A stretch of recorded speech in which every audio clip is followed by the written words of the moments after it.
le week-end, Sensation vous fait vivre la foire de l'Essonne Verte depuis l'île de loisirs d'Étampes. Nous sommes à la foire de l'Essonne Verte, je suis avec Philippe Blaise, vous êtes coordinateur du projet alimentaire territorial. Alors qu'est-ce que ce projet alimentaire territorial ?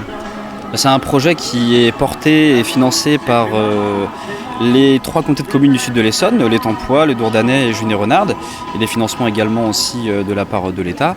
Donc c'est un projet qui vise à faire connaître avant tout les producteurs et les agriculteurs locaux qui sont situés sur notre territoire, de travailler à la relocalisation des circuits alimentaires, de réussir à les développer, de connecter agriculteurs et consommateurs. Et également, il y a des axes de travail sur la lutte contre la précarité alimentaire, également de la valorisation pour faire connaître, notamment récemment avec des vidéos et un guide des producteurs, et aussi de la sensibilisation auprès d'un jeune public, et également pouvoir amener des produits frais, locaux et sains dans les cantines du territoire. En France et en Europe plus largement, on parle énormément aujourd'hui des circuits courts, de la valorisation des agriculteurs, de leur travail, etc. Une chose qu'on ne voyait pas forcément il y a encore 30 ans. Là, il y a une réelle importance à justement valoriser le travail des agriculteurs et des producteurs locaux.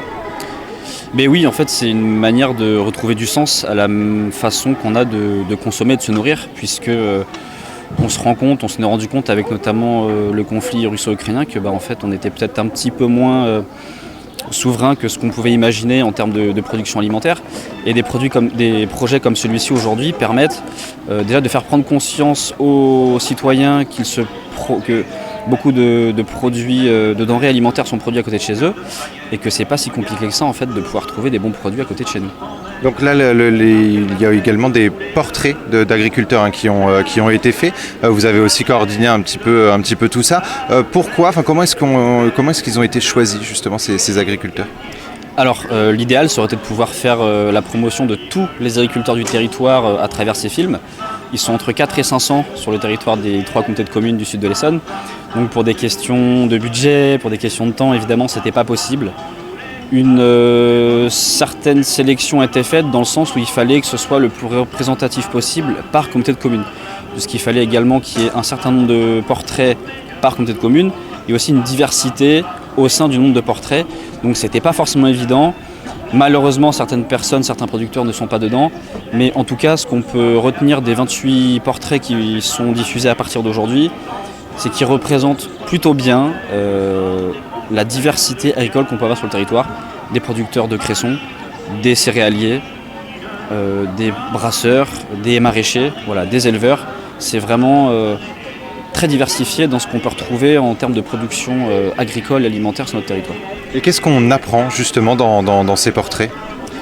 Alors on apprend que pour beaucoup de producteurs, vraiment la grande majorité, c'est des reprises familiales.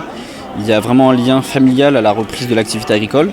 Pas pour tout le monde, mais pour la plupart, que c'est des métiers de passion. Si ces personnes font ça aujourd'hui, s'ils sont céréaliers, cressiculteurs, éleveurs, c'est parce qu'il y a une vraie passion, qu'on ne peut pas faire des métiers comme ça sans y être vraiment attaché. Il y a un attachement au vivant, un attachement à la culture, à la terre, et un attachement surtout à la noblesse de ce métier qui est de produire pour nourrir.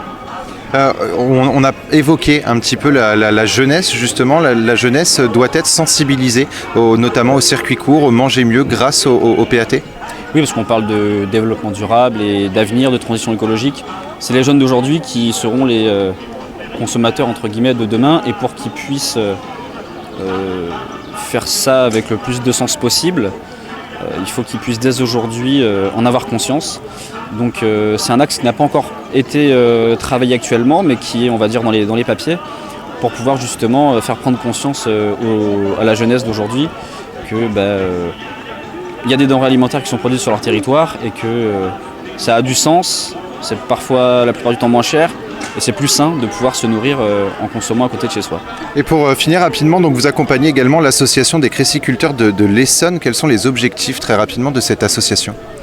Alors les objectifs ils sont assez divers et variés, mais là où je les accompagne le plus, c'est dans la reconnaissance, dans la démarche d'obtention d'une indication géographique protégée.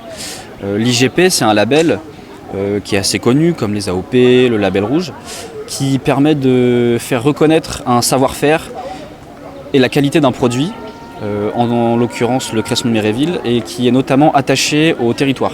Donc ici dans le sud de l'Essonne, On a des sources d'eau de très bonne qualité, des sources d'eau pure, qui sont à température constante toute l'année, à peu près à 12 degrés.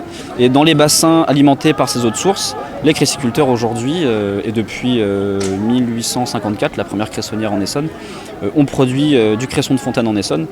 Et la forte qualité et la particularité du cresson qui est produit aujourd'hui grâce à ces eaux de source a amené les cressiculteurs, avec les collectivités et l'État, à vouloir faire reconnaître ce produit en le faisant labelliser indication géographique protégée, ce qui va leur permettre d'avoir une reconnaissance internationale et une protection de la marque Cresson de Méréville. Merci beaucoup d'avoir répondu à nos questions et nous on continue à vous faire vivre la foire de l'Essonne verte toute la journée.